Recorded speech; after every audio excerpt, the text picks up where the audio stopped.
Ele dizia que na vida, quando você vem andando com uma vela acesa nas mãos e você encontra uma outra pessoa que está com uma vela apagada nas mãos e você cede a chama da tua vela, as duas pessoas são beneficiadas. Olha que exemplo bom. Quando você vem andando, você está com uma vela acesa e a outra pessoa com uma vela apagada, você empresta, entre aspas, a chama da tua vela e você nada perde. Quando você cede a chama da vela que está contigo, ambos ficam mais iluminados. Afinal de contas, parte daquilo que é a partilha representa exatamente a nossa condição de nós iluminarmos mais a nossa trajetória. E uma das coisas é, juntas e juntos, sermos capazes do ainda dá. E eu acho que um dos programas de formação da vida mais belos que eu já vi foi trazido um dia por Jesus de Nazaré. Uma pessoa que não tinha um mandato, que não estava vinculado a algo que hoje a gente chamaria de política institucional, mas que, é claro, fazia política no sentido mais belo que os gregos trouxeram. Vocês sabem que a palavra política, no grego antigo, equivale à palavra cidadania, no latim antigo. É que uma é grega, outra é latina. Polis é comunidade de vida. Eu acho engraçado que algumas pessoas dizem assim: eu não me meto em política, o que eu quero é fazer cidadania. Se ela estudasse um pouco mais de idiomas antigos, ela ia entender que nós estamos falando da mesma coisa, só que uma é em grego e outra em latim. A sensação que dá é que política é uma coisa feia, suja, não merecida, e cidadania é uma coisa elevada. E ela significa o mesmo, com uma diferença: o idioma de origem e o uso que nós damos no cotidiano. Mas quando Jesus de Nazaré, ele interfere na vida da comunidade, ora, Jesus de Nazaré, utilizando o termo histórico, foi capaz de algumas mensagens para implantar a perspectiva de a vida devia ser melhor, e será. Uma delas aparece num dos 4 evangelhos, o único que não é sinótico, não é como o evangelho de Marcos, de Mateus ou de Lucas, que é o evangelho de João, que é um evangelho um pouco mais filosófico para quem já o leu. Ele tem uma marca de reflexão muito embasada no que a gente chamaria de filosofia e teologia mais adiante. E no evangelho de João há ali algo, repito, tanto faz se você tem religião ou não, porque isso é uma escolha tua, mas que algumas mensagens, elas são fundas, vindas de vários lugares, e uma é essa que eu vou dizer: Jesus de Nazaré. Há um registro no evangelho de João, capítulo 10, versículo 10.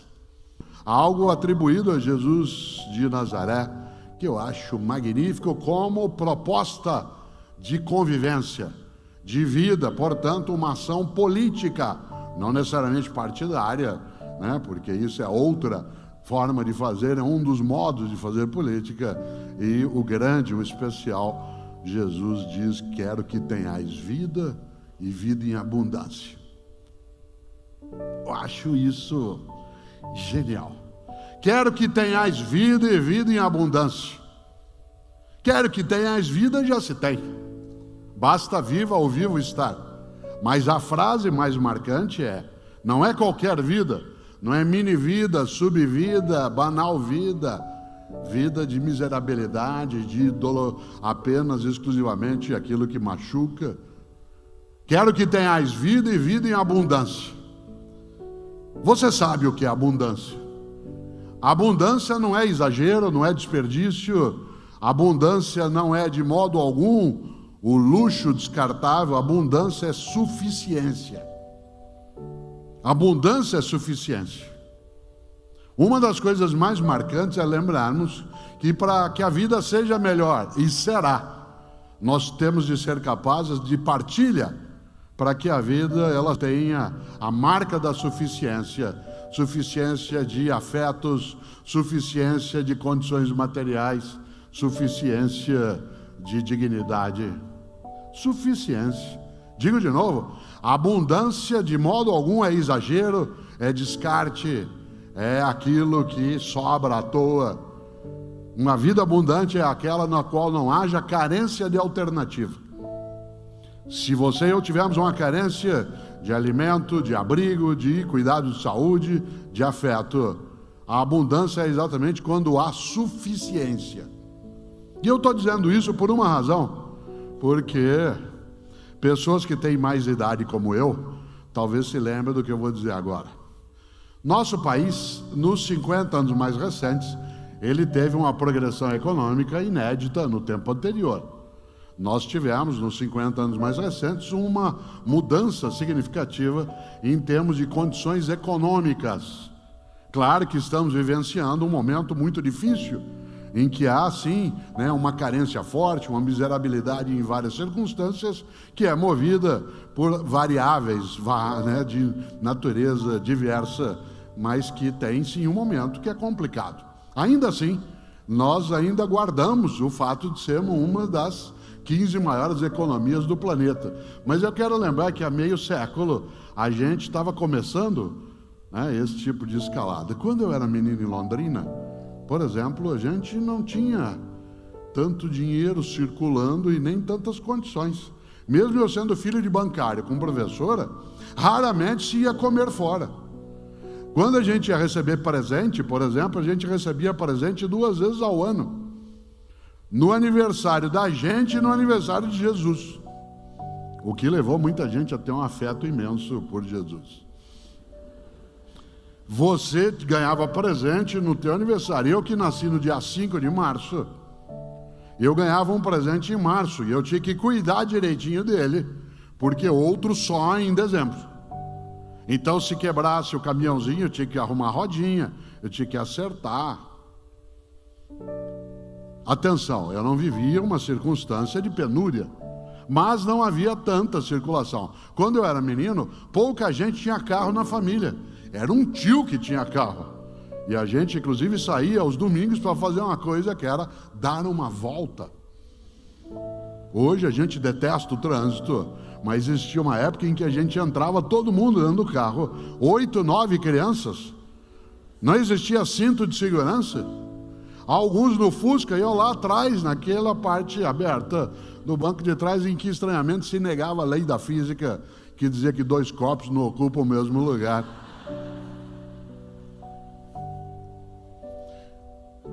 A gente não tinha tanta fartura.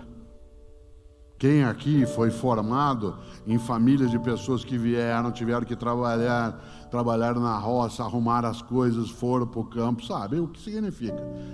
Hoje, mesmo pessoas com uma condição econômica menor são capazes de ter mais bens, menos do que precisariam, mas mais do que já se teve. Por exemplo, vários de nós, quando crianças, repito, não era uma família que não tivesse recursos, a gente tinha um sapato ou 2, tinha uma calça ou 2. Nesse sentido, não havia a ideia de abundância como excesso. E aí tinha uma coisa que tem a ver com o que eu estou dizendo agora, e com essa expressão magnífica de Jesus, que era que tenhais vida e abundância, para a gente fazer uma vida melhor. Faça o teu melhor, uma vida que não seja medíocre. Por exemplo, a gente quando ia comer fora, não era uma coisa óbvia comer fora. Comer fora de casa, a gente ia 1, 2 vezes no ano. E era um momento especial em que se fazia isso. Aliás, o lugar onde eu ia em Londrina com a família, eu tenho memória disso até hoje, quando eu tinha 6, 7 anos de idade, era uma churrascaria, a primeira de Londrina, chamada, olha que nome criativo, Churrascaria Gaúcha. Churrascaria Gaúcha. A primeira vez que eu vi espeto corrido foi em Maringá, num posto de gasolina que existe até hoje, chamado Fim da Picada. E era o fim da picada, no sentido literal do termo, a cidade acabava ali, a picada terminava ali.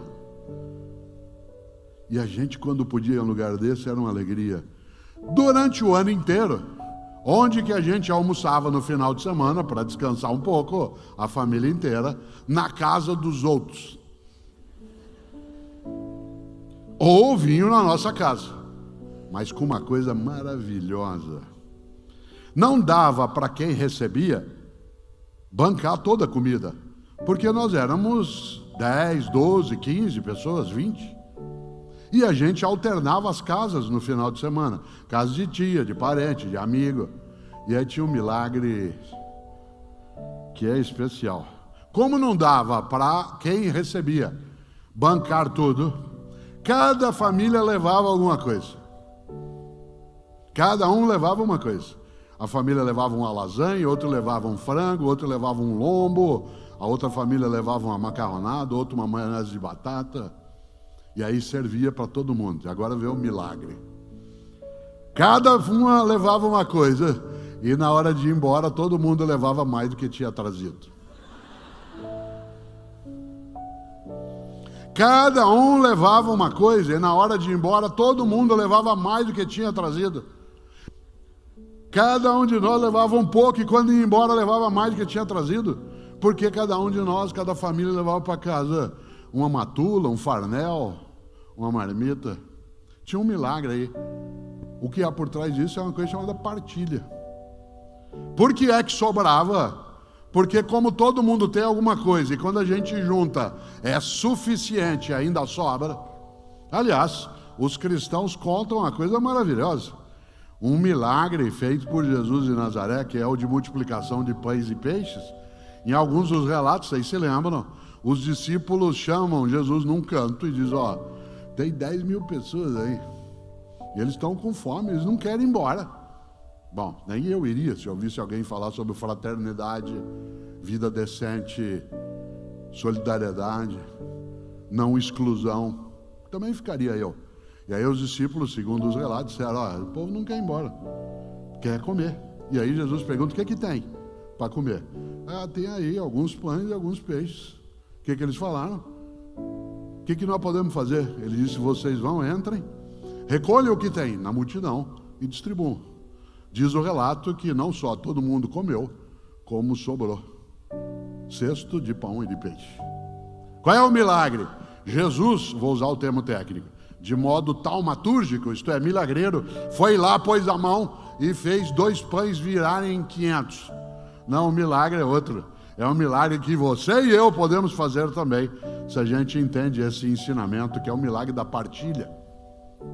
A partilha, a capacidade de repartir, isto é, de multiplicar. Porque quando você divide, você diminui, mas quando você multiplica, você faz crescer. Nós temos que substituir paulatinamente uma vida dividida por uma vida multiplicada. Não é fácil, não é ausência de conflito, porque nós não queremos na vida a paz dos cemitérios, onde não há paz, o que há é impossibilidade de discordância. Claro que nós não queremos uma vida na qual inexista conflito, porque isso é uma impossibilidade. O que nós queremos é uma vida na qual inexista confronto. Conflito é divergência de postura, de convicção, de percepção. Confronto é a busca de anular a outra pessoa. E se a gente achar que a vida devia ser melhor, e será, nós temos de prestar atenção em várias frases. Uma delas é essa de Jesus de Nazaré, que tem uma beleza maravilhosa dentro de uma ideia. Vou dizer de novo, quero que tenhais vida e vida em abundância. Mas se você notou, olha que beleza, a frase está no plural. A frase não é quero que você tenha vida e vida em abundância. A frase é quero que tenhais vida e vida em abundância. A única saída para que a gente persista, vá buscar e, acima de tudo, não perca a vitalidade que a esperança carrega, é lembrar da frase estupenda de um filósofo norte-americano do início do século XIX, um homem chamado Ralph Waldo Emerson.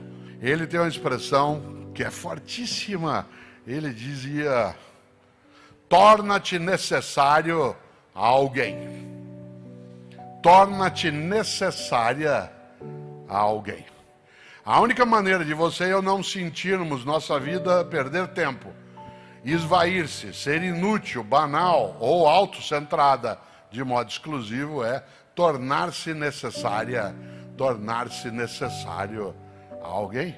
Temos de partilhar com as outras gerações que conosco convivem é construirmos uma trilha de propósito em que a gente não admita a mediocridade como sendo nosso horizonte. Coisa que é chata, eu nasci em Londrina, como disse, me mudei para São Paulo com a família há 52 anos. Esta cidade, que hoje é inóspita em muitas situações, mas qualquer outra, Ribeirão Preto, São José dos Campos, né? Rio de Janeiro, Belo Horizonte, Londrina, Curitiba, Porto Alegre, o que for. Há 50 anos, em qualquer uma dessas cidades, você saía às 11 da noite do trabalho, da escola, do bar, da igreja, do clube. Você ia andando para casa sozinha ou sozinho. Você ouvia passos de outra pessoa, você dizia, graças a Deus, vem vindo outra pessoa. Sabe do que a gente tinha medo? De defunto. A gente passava longe de muro de igreja ou de cemitério. Hoje você sai às 11 da noite de casa, da escola, do bar. Se ouve passo de outra pessoa, diz, meu Deus do céu, vem vindo outra pessoa. Em algum momento a gente se habituou. E começou a achar que eu posso fazer. A vida é assim. Eu faço o que eu posso. Interessante. Porque essa geração que está agora com menos idade, que por exemplo hoje está fazendo vestibular aqui, ela não pode ser formada com a percepção de que a gente deva adotar a mediocridade como sendo nossa referência para algumas coisas. Isto é, deu para passar. Claro que não. E mediocridade, como eu dizia, hábito. O contrário também, que é capricho. Também é hábito. Ao acordar, eu estou sozinho.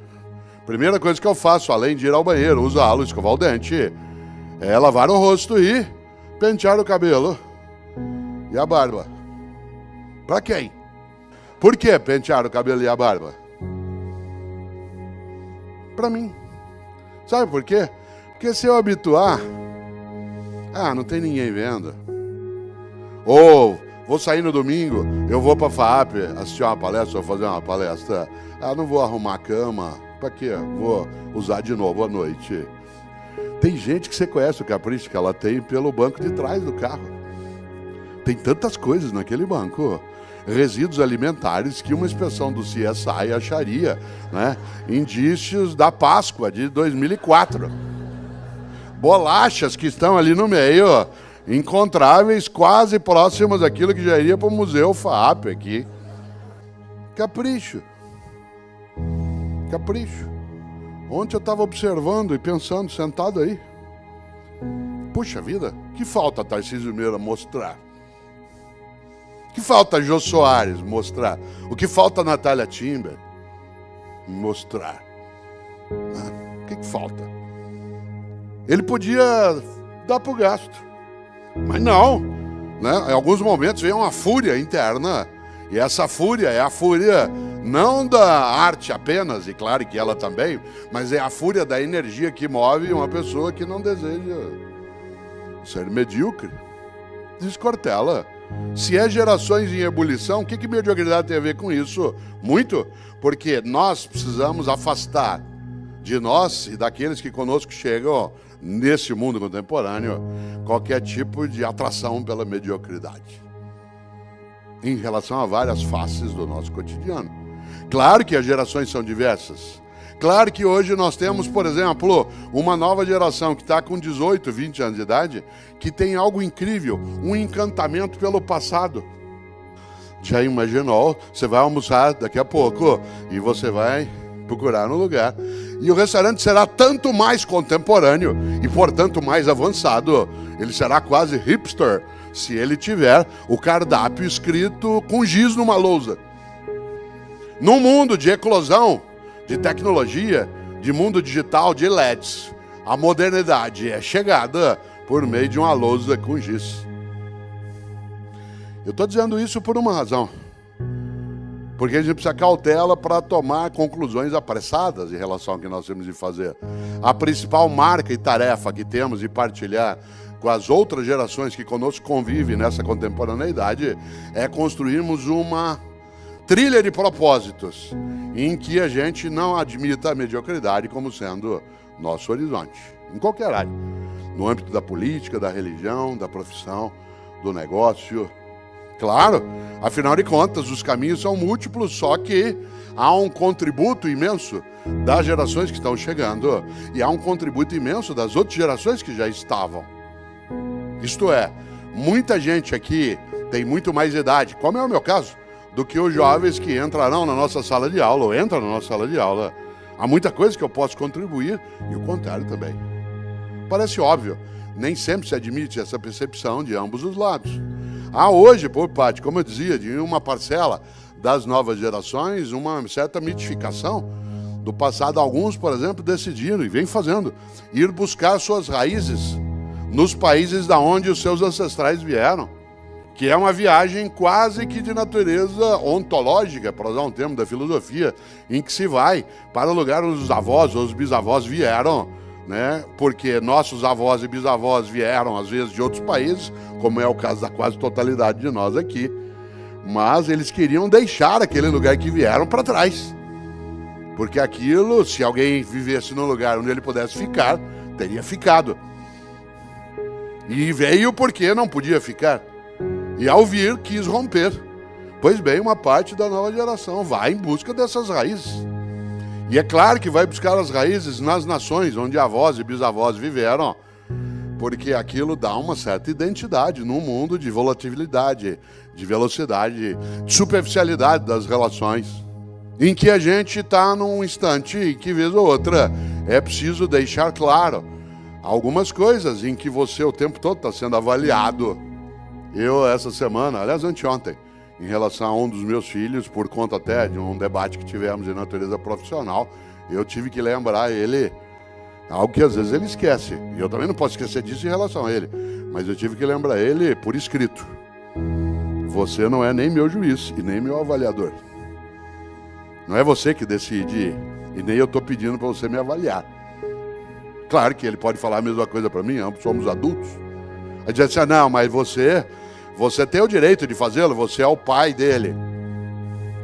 A relação de adultos pressupõe uma capacidade de equidade. Claro que a minha responsabilidade, a noção de reverência e respeito, ela coloca uma outra condição também. Mas nós hoje temos relações em que o mundo digital, por exemplo, nos colocou sob perspectiva o tempo todo. Eu, por exemplo, estou nas redes sociais, escrevo livros, faço comentário de TV e de rádio, sou professor. O número de pessoas que decidiu que ela pode palpitar sobre a minha existência, sobre as minhas escolhas, minhas opções, o que eu falo, o que eu escrevo, é imenso. Você já imaginou? Pessoas escrevem dizendo, você precisa tirar essa barba. Quase que eu respondo de volta, o que você tem com isso? Eu não sou um servidor público, eu sou uma pessoa pública. Ser pessoa pública é diferente de servidor público. Um servidor público tem que dar satisfação. Ele está sendo remunerado e contratado por uma sociedade para prestar serviço, seja no executivo, no legislativo ou no judiciário. Ele sim tem que dar satisfação a quem é o seu patrão.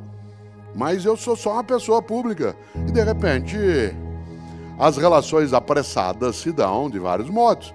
Eu, num comentário que fiz no rádio na sexta-feira, lembrei, hoje o grande tribunal que funciona 24 horas é a família. Você tem grupos de redes sociais com a família, é um tribunal dioturno. Ele funciona 24 horas, sem interrupção. Você está sendo avaliado, julgado, não só eu, qualquer um de nós. Se você não der bom dia para todo mundo, às 7h12, se você deixar algum para trás, parece uma ruptura de sangue. Mas é a mesma pessoa que nunca te procura para oferecer nada. Teu celular tocou. Hoje a gente tem identificador de chamada. Você vê o nome, você sabe que a pessoa vai pedir alguma coisa para você. Ela nunca liga para te oferecer um saco de manga, 1 litro de jabuticaba. Só liga para pedir. Mas te avalia, te julga, se chateia, fica melindrada ou melindrado se você não responde bom dia, família. E nós começamos, de repente, a nos perder e nos enredar em algumas trilhas que levam a lugar nenhum. E não sobra para nós tempo para aquilo que é importante. Nós passamos uma boa parte do tempo cuidando do urgente e deixamos o importante de lado. Claro que o urgente tem o seu lugar. Aliás, o urgente também tem que ser lidado, mas ele não pode obscurecer o importante. Por exemplo, o que é urgente? Garantir modo de sobrevivência, mas não é a qualquer custo. O que é urgente? É você lidar com aquilo que é a tua tarefa, que aliás te dá o retorno em relação às tuas condições, mas ela não é exclusiva. Uma parte de nós, repito, se dedica e está formando novas gerações com a perspectiva do urgente, deixando de lado o importante. O que é o importante? O importante é aquilo que faz com que a vida tenha propósito. Afinal, um dia partimos. E meu avô Ettore, italiano, todos os dias, quando nós, os netos, acordávamos de manhã, e ele vivia no interior de São Paulo, e quando a gente lá estava e podia encontrá-lo, meu avô, todos os dias, quando a gente acordava, ele nos perguntava sempre duas coisas. E eu passei a vida perguntando isso aos meus filhos, e agora, quando posso, pergunto aos meus netos. Todos os dias, assim que a gente acordava, ele perguntava: quais são os teus planos para o futuro? Todos os dias. Isso era irritante, porque isso nos obrigava a ter que pensar em futuro. E eu só queria aproveitar aquele momento. E ele dizia: não é para você não aproveitar, apenas que você não pode só aproveitar o momento. Isto é, como diz o Contardo Caligares, um grande psicanalista italiano, é parte da nova geração. Ela vive hoje como se ela fosse adulto em férias. Não trabalha, não cuida, vai ao cinema, passeia, janta fora. Ela vive como se ela fosse um adulto em férias. Claro, e aí cai numa armadilha. Confunde desejos com direitos. Eu quero, você tem que me dar. Você deu é pouco, quero mais. Como se você fosse apenas alguém que tem a obrigação de prover meios, condições, felicidade e exaurir a tua existência. Pais e mães, você já viu, você teve, claro, você sabe, filhos pequenos. Há pais e mães hoje com crianças pequenas que passam o domingo hoje, o dia inteiro, à disposição de seus filhos, tentando fazer com que eles tenham ocupação. Usando um argumento curiosíssimo. É porque a gente precisa conviver mais. Você acha que meus pais conviviam comigo quanto tempo? Nas refeições, que foi o que a gente tirou fora, em outros momentos. No resto do tempo, a gente queria a distância de adulto. Aliás, era assim que a gente se divertia. Na ausência de adulto, e não com adulto comigo.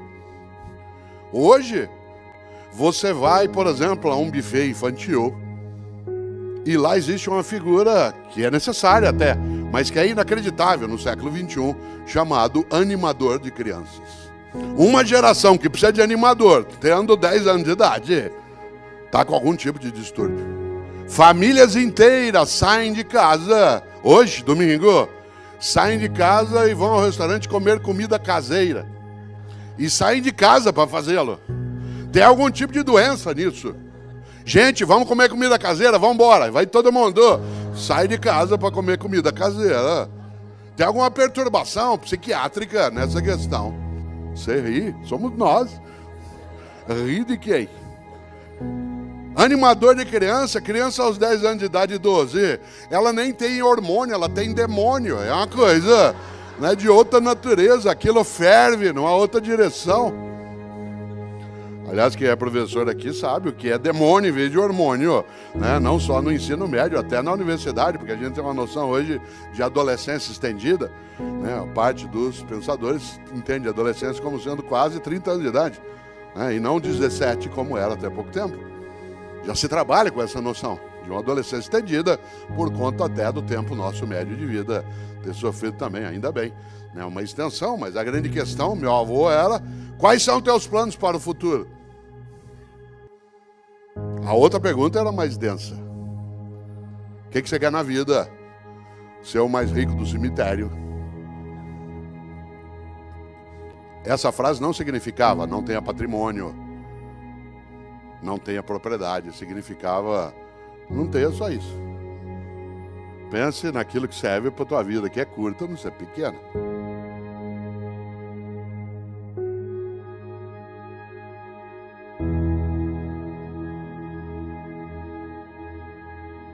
Quando alguém imagina construir um projeto, uma vida, ele sonha ou ela sonha.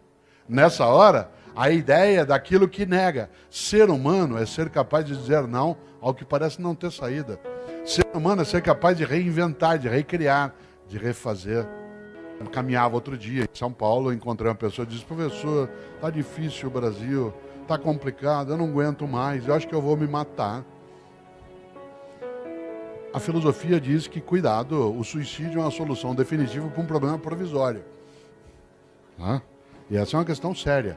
Por isso que a gente tem que procurar recusar isso de qualquer modo. Mas eu, claro, entendi o que a pessoa queria dizer. Ela estava dizendo alegoricamente. Há pessoas que não o fazem, né, de modo alegórico. Mas ela dizia, eu queria me matar. Eu vou me matar. Eu dizia, você vai dar às pessoas que estão fazendo o país do jeito que ela está a segunda vitória. A primeira é você achar que vai infernizar a tua vida. A segunda é você oferecer a ele ou a ela outra vitória. Porque ao ser derrotada, você já estará perdendo algo. A segunda é perder a esperança, a capacidade, a possibilidade. É interessante, porque a noção de humor, ela compõe a necessidade de não ser morno. Olha que coisa! A noção de humor compõe a possibilidade não de fingir que problemas não existem, mas acima de qualquer coisa, saber que não são só eles que existem. E que, portanto, sim, como um dia escreveu o poeta Tiago de Mello, faz escuro, mas eu canto. Faz escuro, mas eu canto. Aliás, Maurício Tapajós e Paulo Sérgio Pinheiro escreveram uma música cujo título é Pesadelo. É uma música bastante antiga, dos anos 70, em que há um verso maravilhoso, que serve para você e para mim, na saúde, na alegria, na tristeza, na vida, na profissão, na convivência, em que ele diz, você corta um verso, eu escrevo outro. Você corta um verso, eu escrevo outro. Afinal de contas, qual é a primeira palavra que um ser humano aprende a entender e dizer? Não é mamãe? Mamãe é a segunda, porque a mãe treina a criança. Papai é a terceira, que ela fica com dor na consciência e treina também. Mas a primeira palavra que uma criança aprende a entender e dizer é não. Não.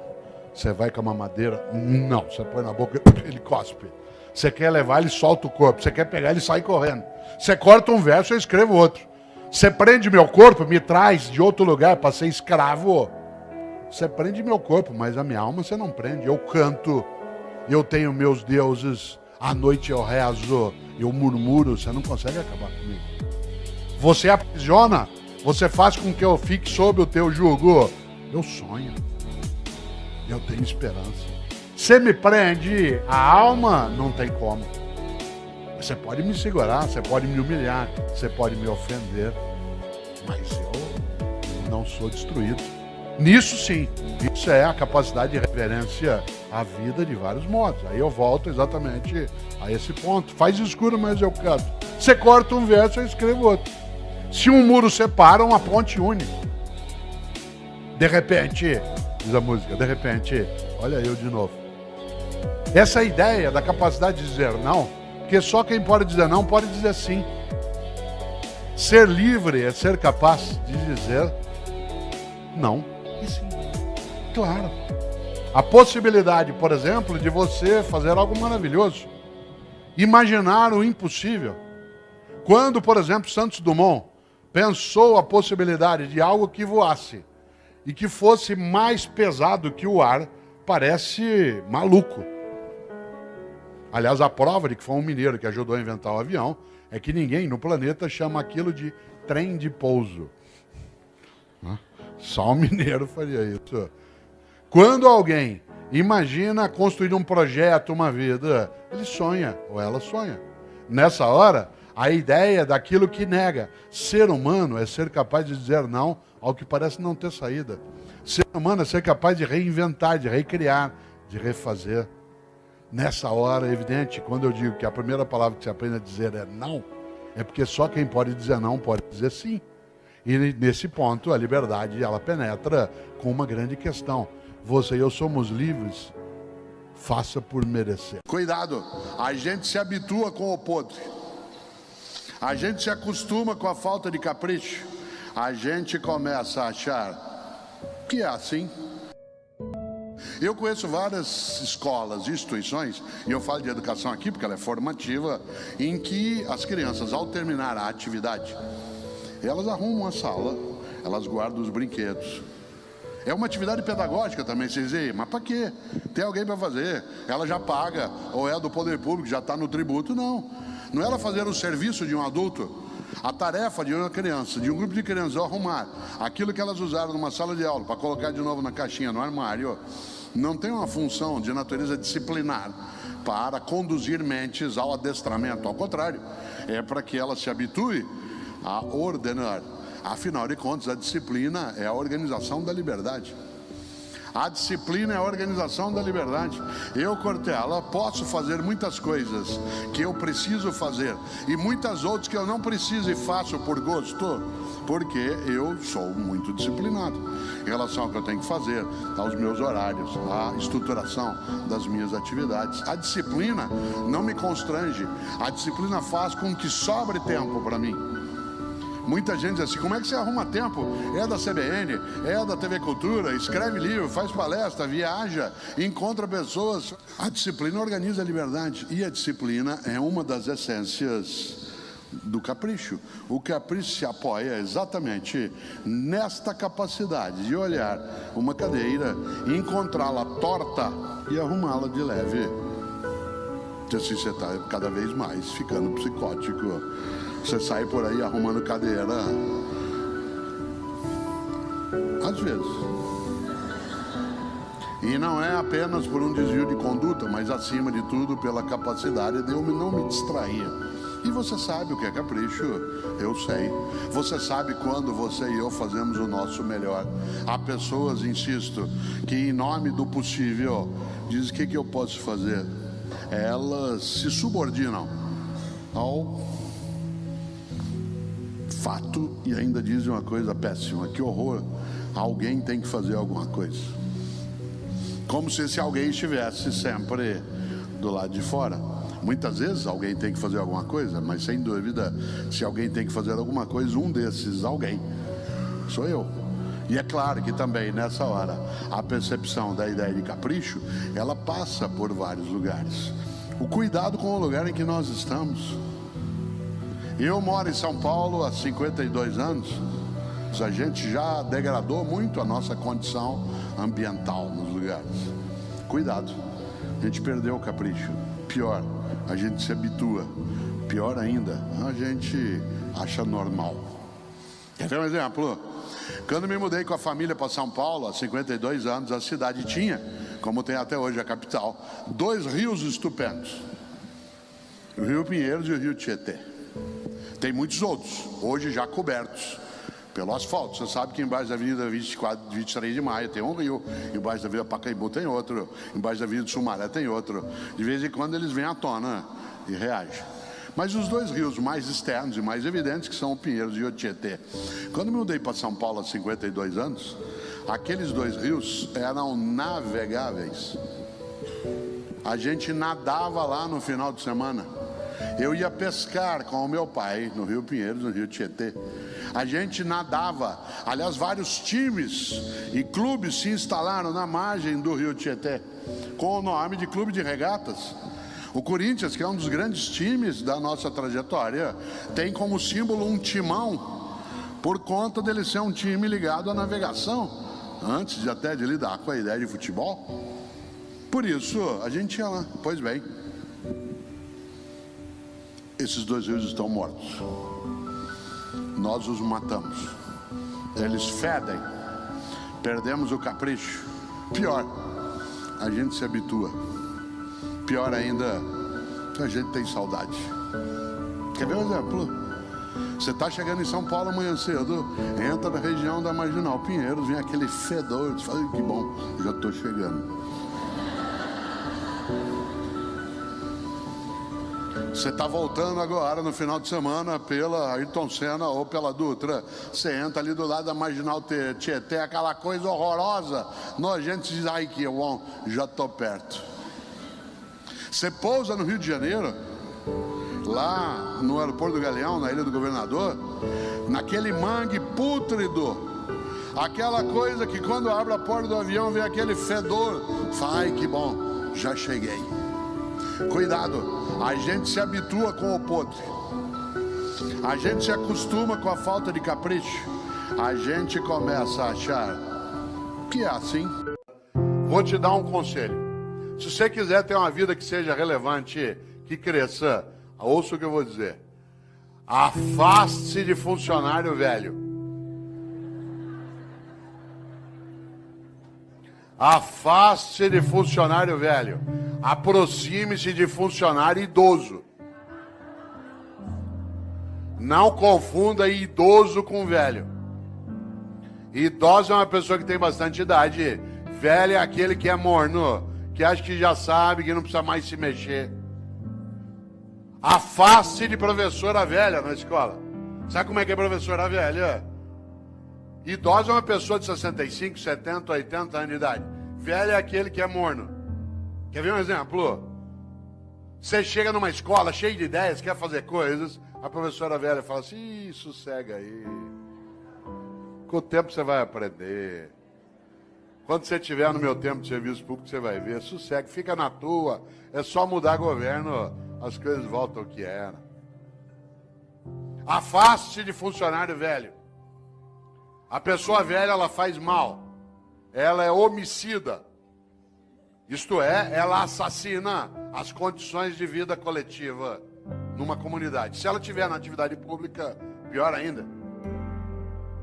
Você já imaginou?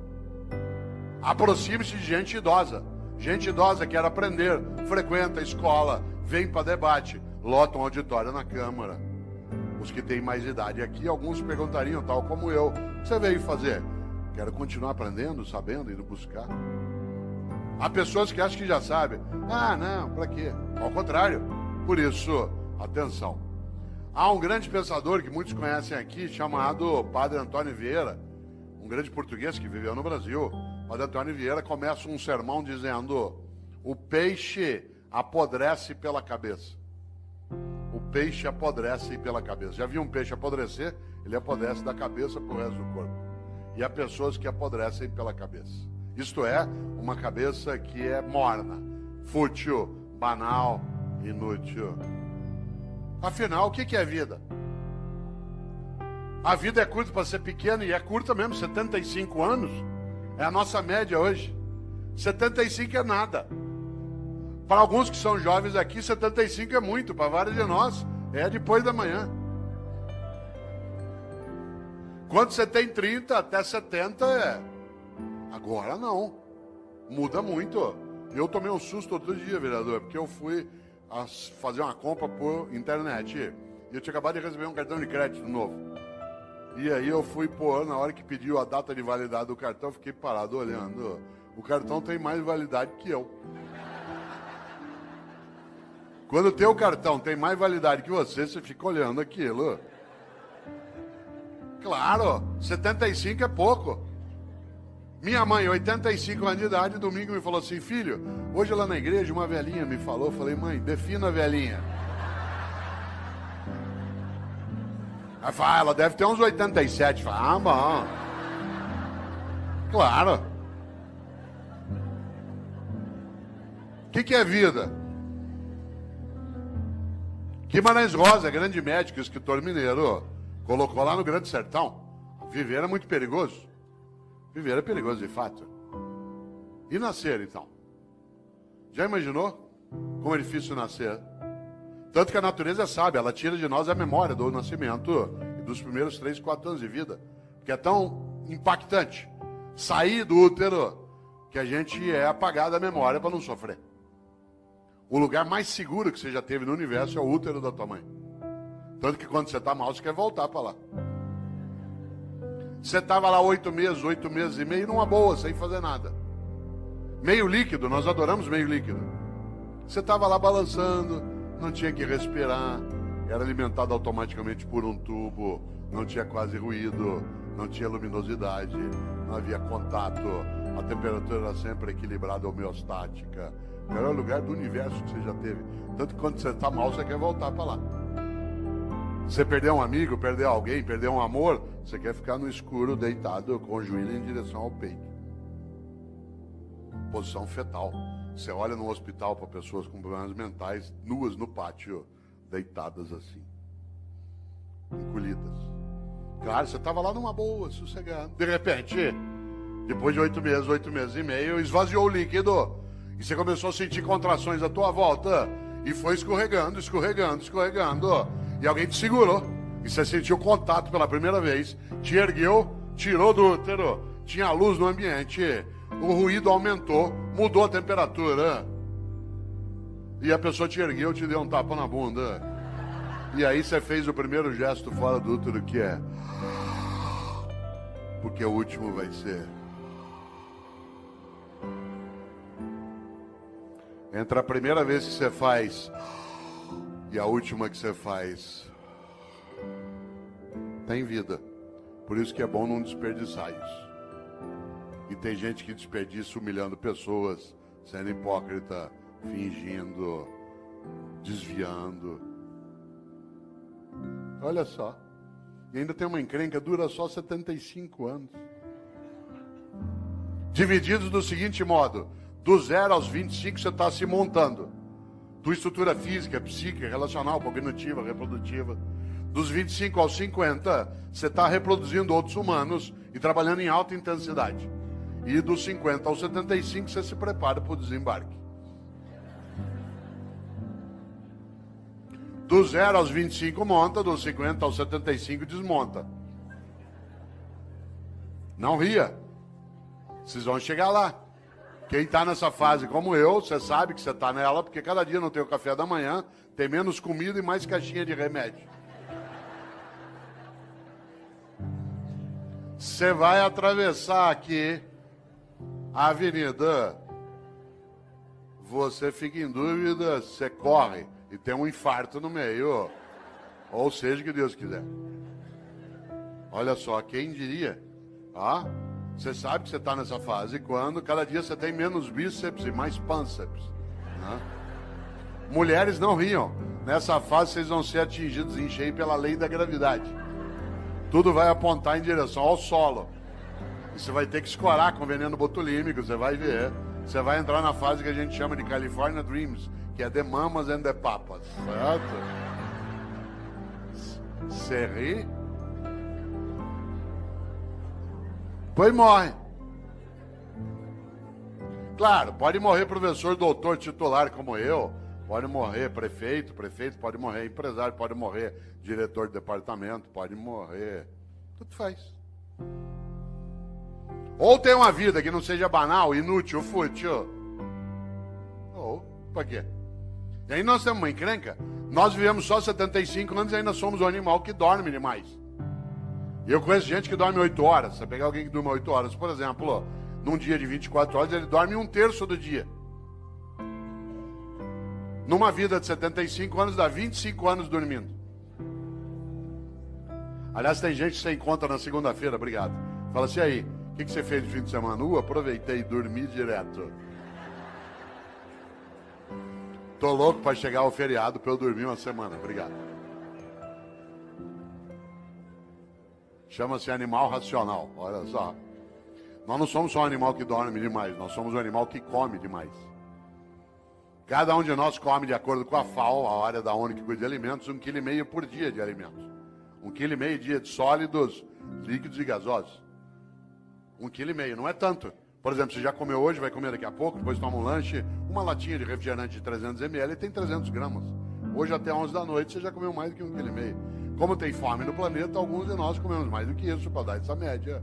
1,5 kg. Ao final de uma vida de 75 anos, 1,5 kg dia dá 42 toneladas de alimento.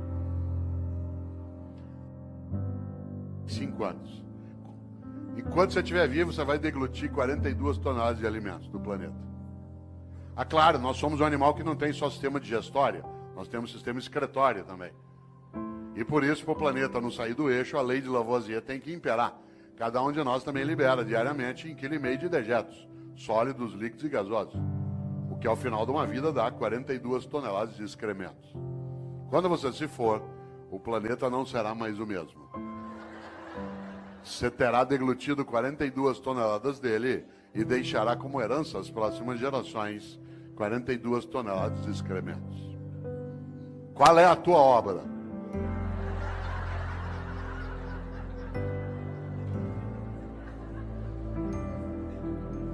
Você sabe que tem gente que leva a vida desse jeito.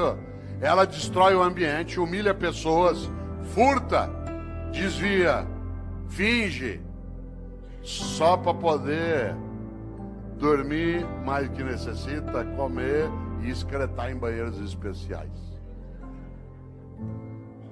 Esse é o reino da mediocridade. As revistas que mais vendem são as que mostram chiques e famosos nas suas camas, nas suas mesas e nos seus banheiros. Os programas de TV que mais fazem sucesso são os que mostram pessoas trancadas numa casa ou numa fazenda, comendo, bebendo e excretando pelos 7 ou 8 orifícios que tem. Reino da mediocridade. Tem gente que diz que não tem 1 hora por dia para brincar com o filho, para ver lua junto, para fazer uma oração, para estudar. Mas tem 1 hora por dia, sabe para quê? Para ficar parado vendo gente comendo, bebendo e excretando.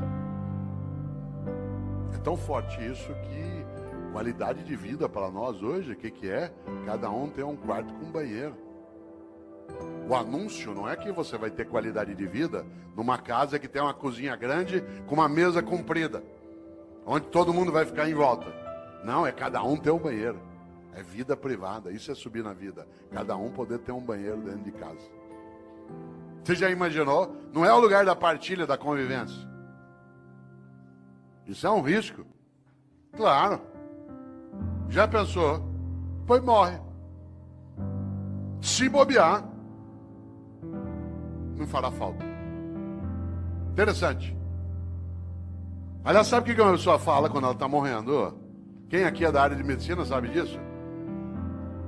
Eu me lembro o tempo que dava aula na Santa Casa, em alguns momentos em São Paulo, que se ia até a UTI. No UTI é um lugar onde tem mais complicação. Sabe o que as pessoas falam quando estão morrendo? Ela não gruda em você, com licença, professor. Ela não gruda em você e diz assim: doutor, pelo amor de Deus, deixa eu viver mais um dia que eu quero mandar em mais gente. Doutor, por favor, deixa eu ficar vivo mais 1 semana que eu quero humilhar mais algumas pessoas. Doutor, pelo amor de Deus, deixa eu ficar vivo mais 2 dias que eu quero comprar mais um carro. Sabe o que as pessoas falam quando estão morrendo? Ela gruda em você e diz: doutor, pelo amor de Deus, deixa eu ficar vivo mais um dia, só para eu poder abraçar o meu irmão, com quem eu briguei faz 10 anos, a gente nunca mais se falou. Doutor, por favor, deixa eu ficar vivo mais 1 semana, só para poder brincar com os meus filhos. Eu cheguei, eu não tinha tempo para fazer isso. Doutor, pelo amor de Deus, deixa eu ficar vivo mais 1 hora, só para poder dizer para minha mulher o quanto que eu amo. Eu achei que se eu falasse muito isso, ela ia ficar mal acostumada, o que é verdade. Sabe do que as pessoas falam na hora da partida? Daquilo que importa na travessia. E como disse um dia o grande Guimarães Rosa, o importante não é chegar nem partir, é a travessia. E a travessia você faz com outros e outras. Por isso, qual é a tua obra? Minha obra não é ser imortal, coisa que não sou, mas é ser eterno. E eu não sou eterno do ponto de vista religioso, eu sou na obra que deixo, naquilo que ajudei a fazer naquela cidade, naquela família, naquela repartição, naquela secretaria, naquele legislativo. Algo que no dia que eu partir, e eu partirei, e você também, que eu não tenha medo de me perguntarem por que fiz o que fiz. Você já imaginou? Essa é uma das coisas mais fortes. Agora eu vou te contar uma coisa, aproveitando que você ainda tem quase 26 minutos de desespero. Muita gente não quer nem saber dessas questões. Sabe por quê? Porque ela quer viver de maneira automática, robótica. Para que pensar sobre isso? Para que pensar sobre a obra? Ao contrário, quando a gente encontra num dia como hoje, um auditório na nossa Câmara Municipal, pleno de homens e mulheres, para pensar coisas desse tipo, é sinal que a gente tem alternativas boas. Isso é um belo sinal daquilo que a gente precisa e precisa fazer. Nesta hora, volta a um polo. Há pessoas que envelhecem a cabeça, a prática, a percepção. Ela não frequenta uma escola porque ela acha que já sabe. Nem uma escola de governo, nem uma escola do legislativo. Gente velha acha que já está pronta. Isso é um perigo. Um dos meus filhos, o André, que tem 37 anos, ele até faz o prefácio de um livro meu, chamado Não Nascemos Prontos. O André, quando ele tinha 18 anos, um dia ele estava fechado no quarto dele em casa, em São Paulo, ouvindo rap. Eu gosto de rap, mas não é qualquer rap que eu gosto. E eu estava na sala em casa ouvindo ópera. E eu gosto de ópera, mas não é qualquer ópera que eu gosto. Música boa para mim é aquela que me emociona. Se ela me emocionar, ela é boa. Quem aqui gosta de ópera sabe que ópera a gente ouve um pouquinho mais alto. Ele saiu do quarto dele injuriado por causa da altura da música. Hoje ele gosta de ópera, na época não. Veio até a sala e falou: pai, pelo amor de Deus, desliga isso, pai. Aliás, eu estava ouvindo uma área do Puccini, que é maravilhosa, que eu não posso cantar aqui porque ela é para soprano, chamada Mio Babino Caro, meu papaizinho querido, que é magnífica. A Maria Callas a gravou um dia. Pena que eu não posso cantá-la aqui, né, por ser para soprano, mas talvez você a conheça. Eu até dou risada, porque tem gente que coloca essa área na igreja em cerimônia de casamento, na hora da bênção das alianças. Eu falei isso outro dia aqui em Campinas. E é curioso, porque ou a pessoa não entende ópera, ou ela entende muito de casamento, porque a área fala de uma menina que vai se matar.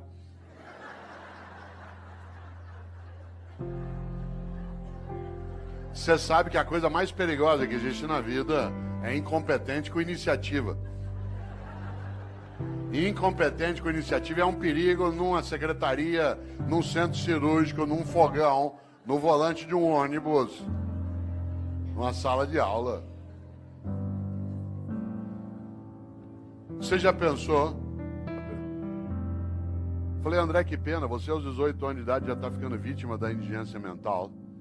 Você aos 18 anos de idade fechou tua cabeça para aquilo que é diferente do que você já conhece. Você aos 18 anos de idade acha que o único modo de fazer as coisas é como você já fazia. Você aos 18 anos de idade ficou impermeável à renovação do teu conhecimento.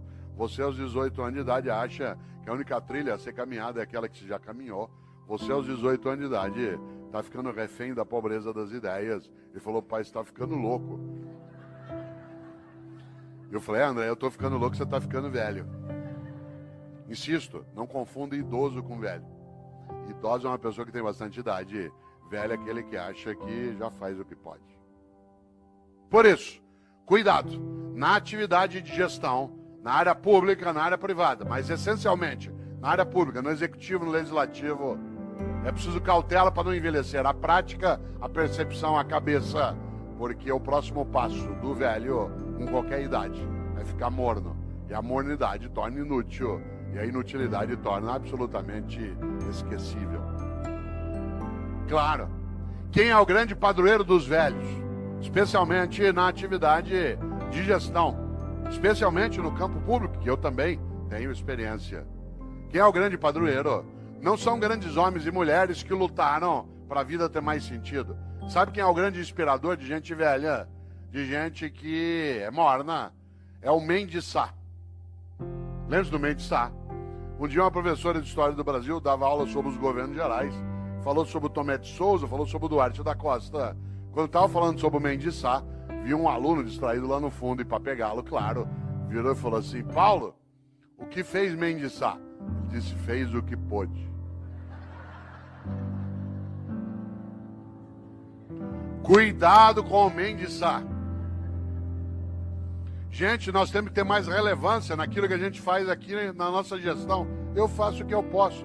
Gente, nós temos que ter um nível maior de eficácia na atividade pública. Eu faço o que eu posso. Gente, nós temos que dar uma destinação mais sólida para o recurso originário do povo. Eu faço o que eu posso.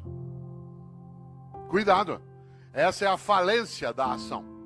É a admissão da síndrome do possível. No Brasil tem uma coisa chamada síndrome do possível, que é um perigo. Quer ver um exemplo? Você leva teu carro no mecânico hoje à noite aqui em Campinas, e diz, olha, meu carro está com um barulho estranho. Ele diz, vou fazer o possível.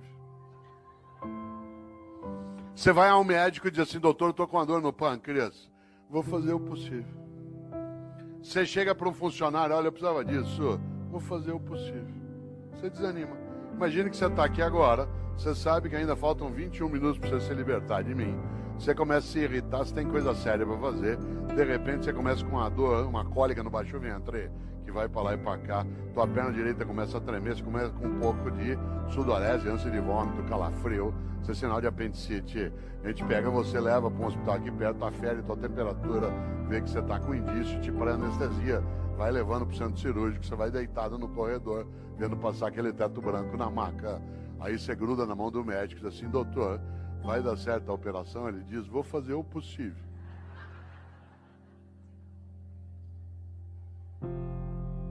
Você quer ficar ali mesmo. Nessa hora nós temos de aprender uma coisa com os norte-americanos.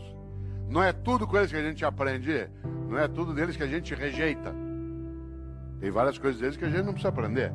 Parênteses, há 4 anos, presidente, eu estava em Brasília, aliás, onde estarei amanhã, né, que eu tenho um evento lá. Eu estava em Brasília e trabalhando ali 3 dias, e estava lá o Obama, com a comitiva. Por coincidência, eu fiquei no mesmo hotel que a comitiva do Obama, exceto ele. Durante 3 dias, toda hora que eu entrava, eu era barrado e revistado pela segurança norte-americana. 3 dias sendo revistado. No terceiro, não aguentei. Cheguei pro chefe da segurança norte-americana e falei o seguinte: eu sou brasileiro. Eu vou te contar uma coisa. Nós nunca demos um tiro num presidente nosso. Por que eu ia querer dar no teu? Certo? Nós nunca. O único presidente nosso que morreu a bala, ele deu o tiro nele mesmo. Vocês já mataram 5 e deram o tiro em 11. Larga, deu. Ele não entendeu nada. Mas tem coisas dos americanos que a gente tem que observar. Por exemplo, quando você pede uma coisa para o norte-americano, ele diz: I will do my best. Vou fazer meu melhor. Atenção, não é uma questão de idioma, é uma questão de atitude. É absolutamente diverso. Fazer o possível e fazer o melhor. Por isso, pergunto aqui para você agora, mas não quero que você responda, só que você reflita. Na tua atividade, na atividade que você tem no executivo, na prefeitura, no estado, está fazendo o possível ou o melhor? Não é o melhor do mundo, é o teu melhor, na condição que você tem, enquanto você não tem condições melhores para fazer melhor ainda. Pergunto de novo, mas não responda. Está fazendo o possível ou o melhor? Insisto, não é o melhor do mundo, se for ótimo, é o teu melhor, na condição que você tem, enquanto você não tem condições melhores para fazer melhor ainda. Porque se você ou eu, podendo fazer o meu melhor, me contento com o possível, eu caio num lugar perigoso chamado mediocridade. Uma pessoa medíocre é aquela que é morna, que está na média, que não é quente nem fria. Lembra quando você chegava da escola que tinha boletim escrito, o pai olhava 6 em português, 5,5 em matemática, 4 em história. Pai, deu para passar. Medíocre. Deixa, eu toco minha vida. Isso é mediocridade. Insisto, uma pessoa medíocre é aquela que, podendo fazer o melhor, se contenta com o possível. Exemplo, mediocridade é falta de capricho. Capricho, sabe o que é capricho? Capricho é você fazer o teu melhor na condição que você tem, enquanto você não tem condições melhores para fazer melhor ainda. Exemplo, minha mãe e eu moramos na mesma rua em São Paulo, por coincidência, e às vezes eu passo na casa dela no fim da tarde. E mãe conhece. Às vezes ele olha para mim 5 da tarde e fala assim: você não almoçou ainda, né? E eu falei: não, eu comi um negocinho na universidade. Ela falou: peraí, vou fazer um negócio para você. E é aquela coisa meio mágica de algumas mães. Em 5 minutos aparece uma coisa para eu comer. Eu sou filho de italiano, uma coisa comum. Um pouco de talharina com azeite e sal em cima, mais nada. Eu, com a fome que eu tô naquela hora, comeria o prato vazio. Portanto, ela pode fazer qualquer coisa. Mas sabe o que ela faz? Faz um macarrão com azeite e sal, mas antes de servir, pega um tomatinho cereja, corta em 4 e põe em cima. Capricho. Capricho é você fazer o teu melhor na condição que você tem, enquanto você não tem condições melhores para fazer melhor ainda. Eu, no Paraná, quantas vezes, caipira, ia até a roça visitar a casa de alguém. Quem aqui conhece sabe, na roça, aquela casa que a gente chama de pau a pique, casa de barro com madeira trançada. Entrava na casa, chão de terra, tudo varrido. Tudo varrido, capricho. Ah, mas o chão já é de terra, capricho. Fazer o melhor na condição que tem, enquanto não tem condições melhores para fazer melhor ainda, para não ser medíocre. Pedia eu para tomar um gole da água na roça. A mulher corria pegar uma canequinha, daquela de alumínio, toda amassada, areada. Passava areia em volta. Ah, mas já é pobre mesmo. Epa, pobre, mas é limpinho. E tem gente que não é pobre, limpinho não é. E tem gente que é pobre e não é limpinho. Medíocre. Pobre na roça tem roupa de ver Deus. Vai à igreja. Pode, a roupa não é nova, às vezes tem remendo, mas tá limpinha. E põe no sol para coarar. Quantas vezes eu, como secretário de educação na capital, ia visitar uma escola municipal, teto caindo, água escorrendo, culpa nossa do poder público. Mas a escola toda arrumada, limpinha, as carteiras em ordem, velhinhas, mas em ordem.